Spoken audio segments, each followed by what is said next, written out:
Ray Brown's Talking Birds. Made possible by the generous support of the Birdwatchers General Store, Orleans, Cape Cod. Birdwatchersgeneralstore.com.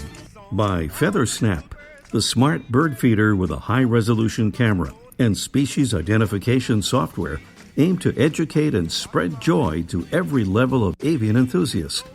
Learn more at feathersnapcam.com.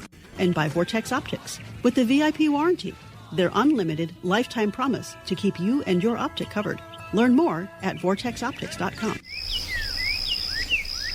Good morning, afternoon, or evening, and welcome to our show, number 1001. A little quiet in the studio here. We had a big gang last week for our show, number 1000, that little milestone.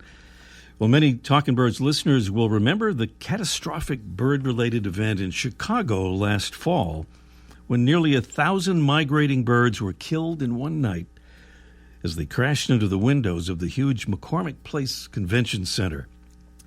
Well, that tragic event spurred some action at the urging of the Chicago Bird Alliance and the Chicago Ornithological Society for the installation of bird-friendly window film that's now been installed on the building's outer glass surfaces. So nice work, everybody there. And we're happy to say that our friends at the Feather Friendly Company provided the film for the facelift. Feather Friendly's Paul Grollo tells us they treated more than 115,000 square feet of glass. That's roughly the size of 2 football fields. And Paul says they've begun a new project providing bird-saving film for the Rocket Mortgage Fieldhouse, which is the home of the NBA's Cleveland Cavaliers. That's another 75,000 square feet of windows that will be treated to prevent bird crashes. So congratulations to Paul and the whole team at Feather Friendly, at featherfriendly.com. Well, we have kingbirds and bald eagles and much more in 2 listener-provided audio postcards today from the Sunshine State, one of them, and the other from the Dairy State. Cool bird sightings in each, starting with Cecilia in Sarasota. Hi, Cecilia. Hi, Ray. I'm in a very busy area of Sarasota, St. Armand's Circle. And the birds you hear in the background are gray kingbirds. There also are house finches around here, Eurasian collared doves, fish crow,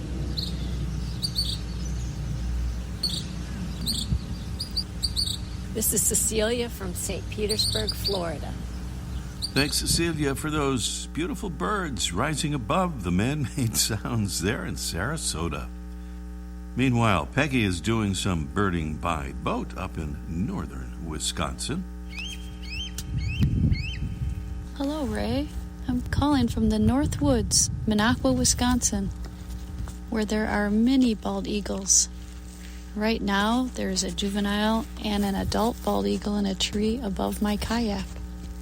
The juvenile is very chatty.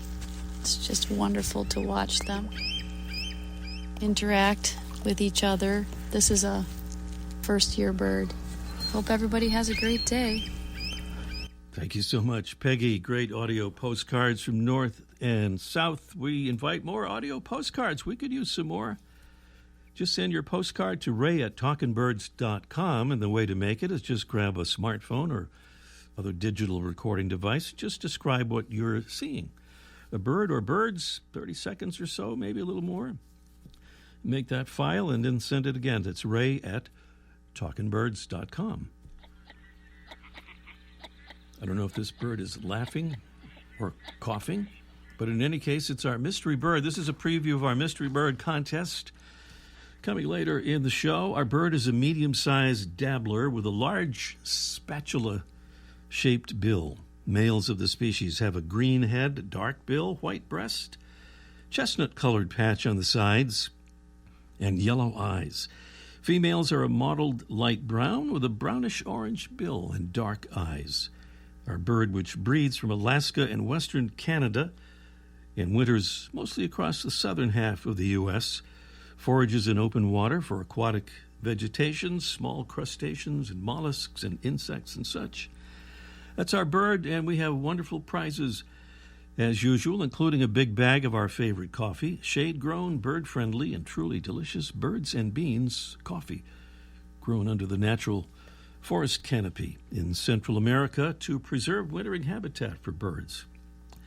And from Bird Collective, birdcollective.com, it's a $25 gift certificate for vintage-inspired apparel and unique accessories, all featuring birds. That's a preview of our Mystery Bird contest coming along in a little bit.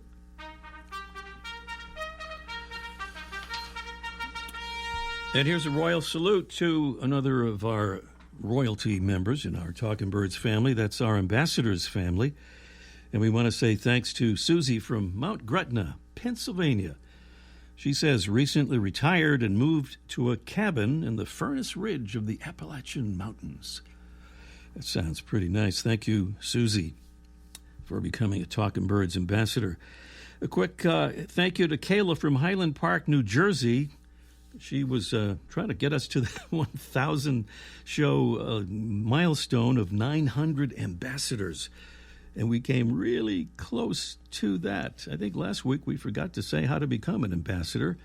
We're happy to say that we are very close to that 900 ambassador goal that we were shooting for, with 897 Talking Birds ambassadors, members of our ambassadors family.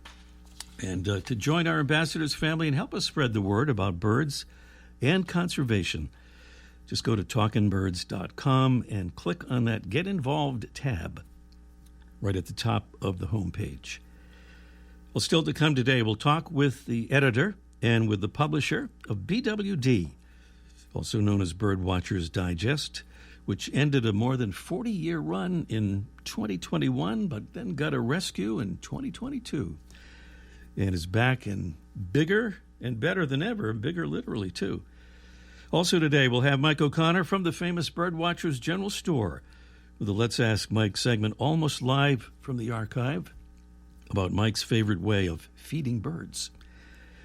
And in just 30 seconds, we'll meet today's featured feathered friend. But first, we have what we think is a pretty important message.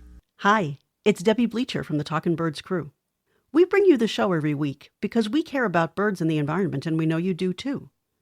So we also want you to know that 8 million environmentalists skipped the 2020 presidential election. Our votes matter, and registering to vote is the important first step. You can register and check your registration at vote.org. That's vote.org.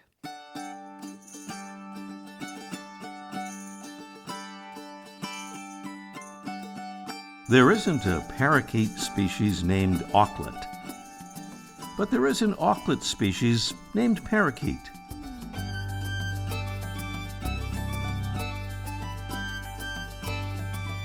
The parakeet auklet, a small seabird, gets its name from an almost round, bright orange-red parrot-like bill, whose shape apparently helps it feed on favorite foods like jellyfish and zooplankton, and also gives it its previous genus name, Cyclorhynchus, or circular bill.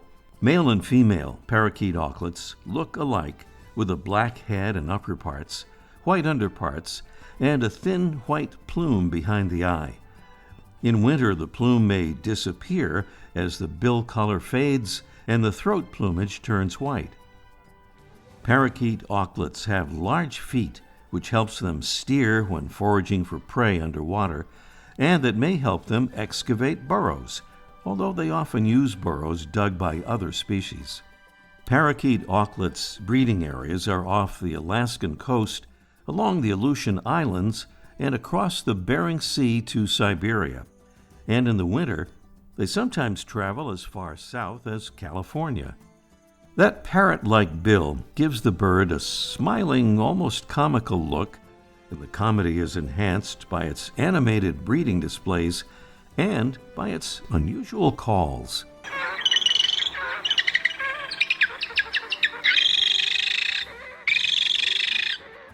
Partners in Flight estimates a global parakeet auklet population of 1.4 million individuals.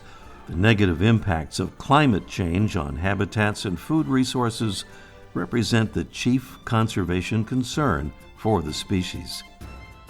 Today's featured feathered friend, which shares its current genus name with other auklets and has a parrot-related species name, is Ethia psittacula, the parakeet auklet.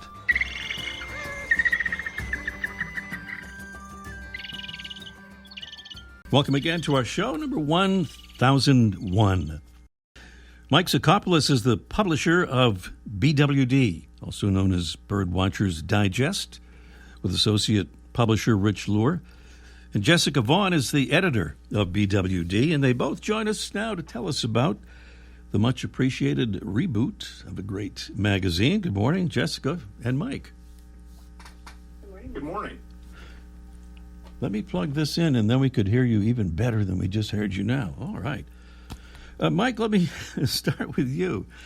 So Birdwatchers Digest was published for more than 40 years, beginning in 1978, but I think facing headwinds in the magazine business. It ceased publication in 2021, but you and Rich Lure rescued it, brought it back to life in 2022, and only missed one issue in the process. You can correct me if any of that is incorrect, but what made you think it was a good idea to do this? Oh, well, I love the subject matter. I'm a lifelong birder, and I was a subscriber to the magazine when I was in middle school. So I've always known of the magazine, and when Rich contacted me, he's publishes other magazines. I'm just the avid birder. And so collectively, we thought the birding community needed the magazine back. And you brought it back, and I'm describing it before as bigger and better, and it is literally bigger. It used to be a digest size, or kind of Reader's Digest, maybe the way people think of it. But you've expanded it, so you've got plenty of room for some nice photos and lots of other stuff there. Well, it's a visual hobby, right? So we thought that the larger images really were helpful to people and much more enjoyable, and we kept the commitment to painted works of art for the cover, and we thought that those also deserved to be in a bigger format for folks. And a beautiful cover, too. We'll talk about that, too, with Jessica. What about the idea of that physical magazine, Mike? Is that something that people really still appreciate, that tactile thing and flipping through the pages and stuff?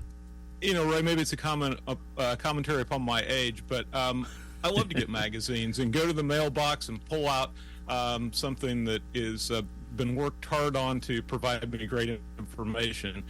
So I've always been a magazine guy, and I think that there's something about having it physically in hand that makes it so much more enjoyable, at least for people like myself. And you have the online version, too, for people who are younger than you and certainly younger than me. That's people like my kids. Yeah, that like everything online. Absolutely. And speaking of thumbing through the pages, you know, it's easy to see you got excellent support, advertising support from a lot of bird-related organizations, right? We've been absolutely blessed. The birding community's been tremendous to the magazine. We have great advertisers that we cannot thank enough. Jessica Vaughn is the editor of BWD. Jessica, you were with the original magazine, and I wonder for those who, were readers of the original but haven't caught up with the new one, what's new and what's carried over? Well, you can expect the same great content where we really pride ourselves on finding good stories and people who tell those stories well. From the old magazine, the old version to the newer version, all of our columnists came back, so you can find the likes of Scott Weidensaul and Pete Dunn, Julie Zickafoos. These are some of our headliners, but it's really our biggest problem is having enough pages and enough issues to get in all the people, the talented people that want to write for us, that we want to write for us, and photographs and art. It's just we're overwhelmed. I'm glad you mentioned that about the pages, because I'm just looking at this current issue. This is the September-October issue with an American crow on the cover. And this is like 80 pages, so this is not some little skinny little magazine. There's a lot of heft here. Sure is. Yes, we have people who tell us they just savor it for the 2 months between issues, and so it's meaty, and it takes time to go through and enjoy it properly.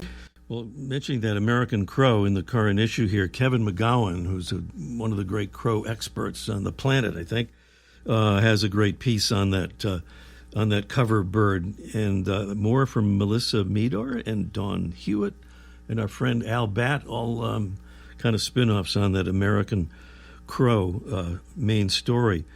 And Jessica, you're from the editor column, and in this one about your experience introducing birds and bird watching to your children's school. It's a great little piece. I wonder if you would give us a little teaser for that.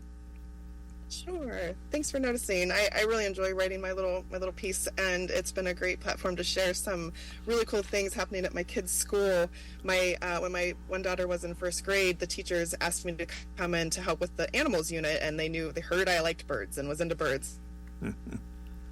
And I came in, and suddenly I had 2 teachers and about 50 kids who couldn't stop talking about birds.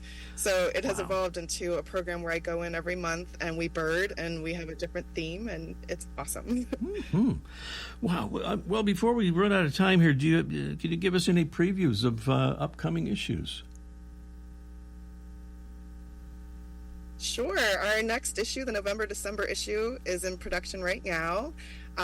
It is a beautiful cover by Julie Zickafoos. It is her 32nd cover for us, I believe. Wow. And it is a wintry scene, a little nod to the winter months, and more good content to come. I don't want to give too much away. Julie Zickafoos is so amazing as a birder and as an artist. My goodness, I've been to 1 or 2 of her programs and demonstrating her painting skills too, which is just amazing.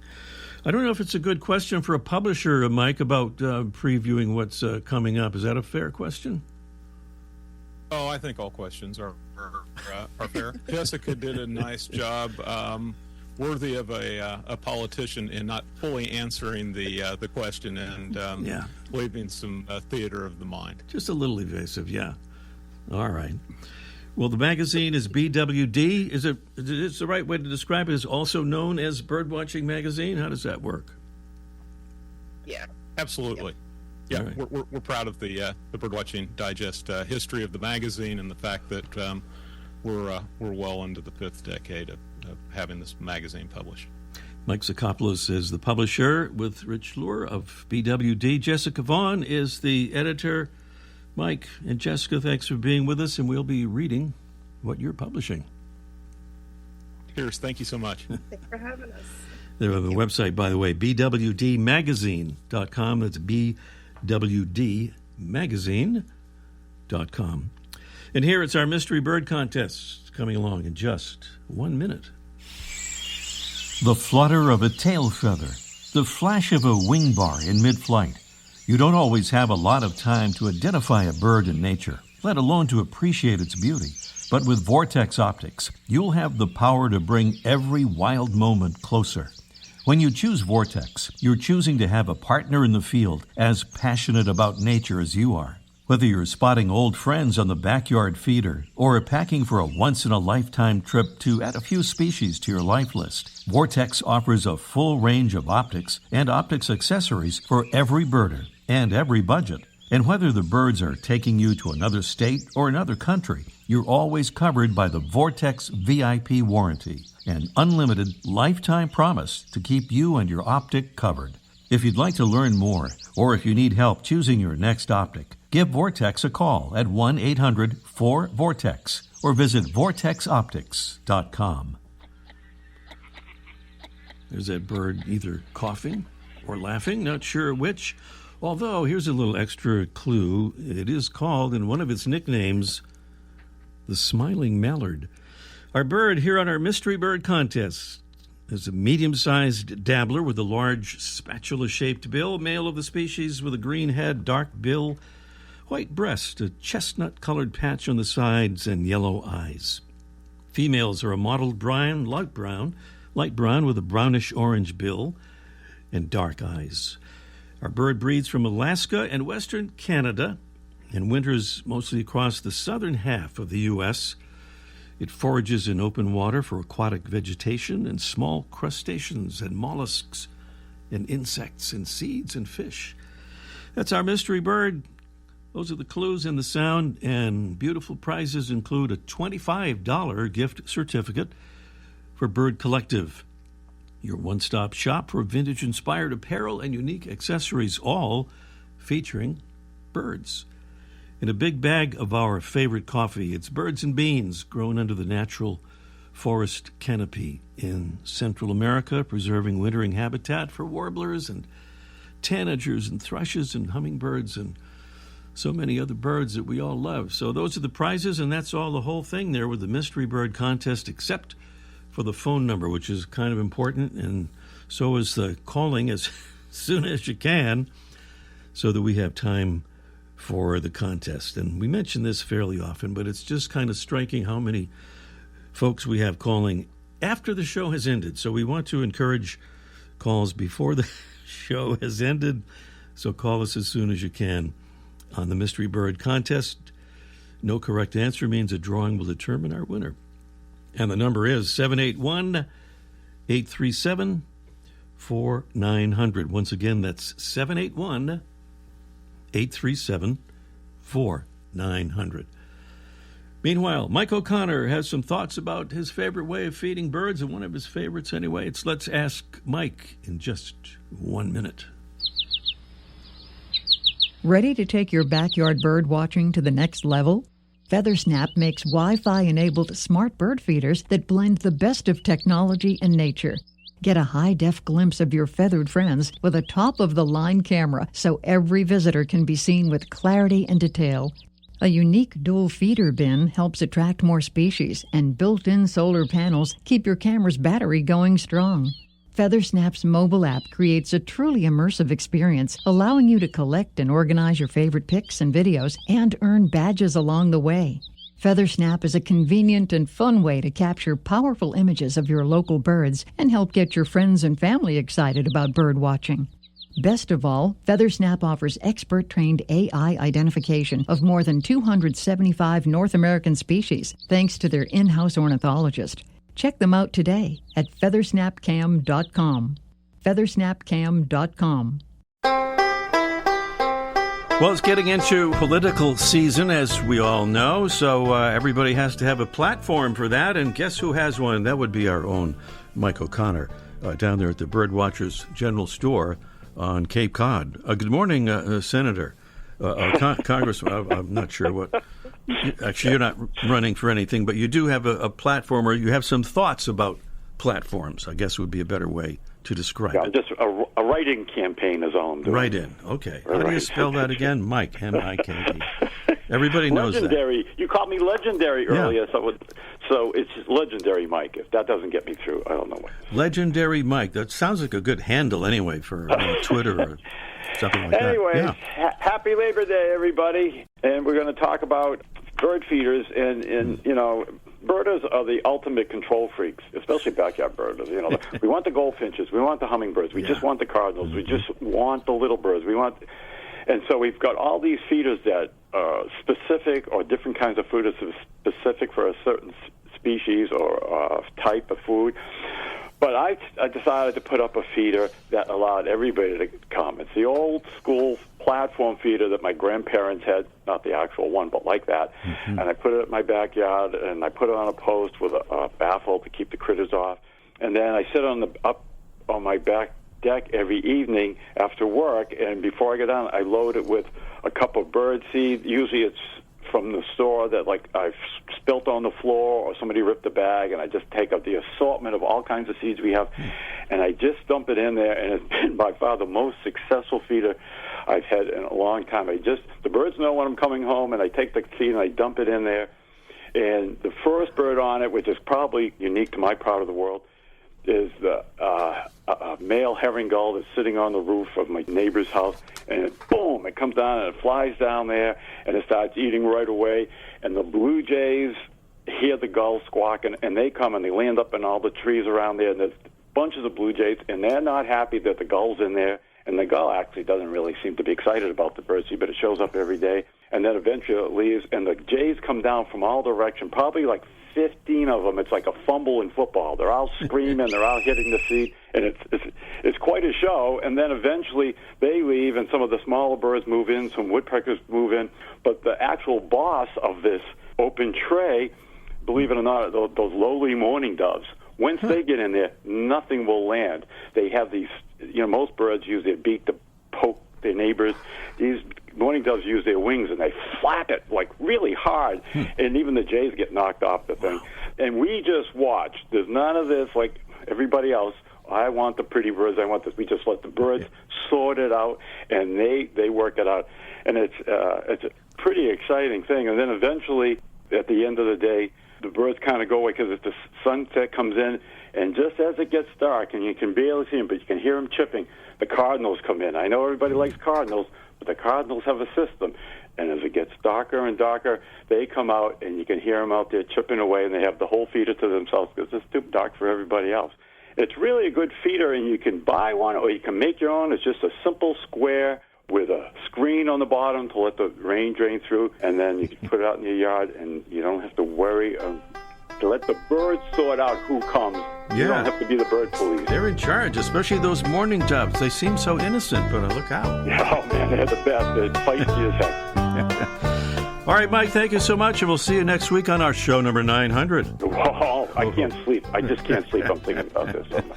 All right, talk to you then, Mike. All right, happy Labor Day, everybody. Well, that was an archived version of Let's Ask Mike, if you're wondering about that show, number 900. That was a while ago.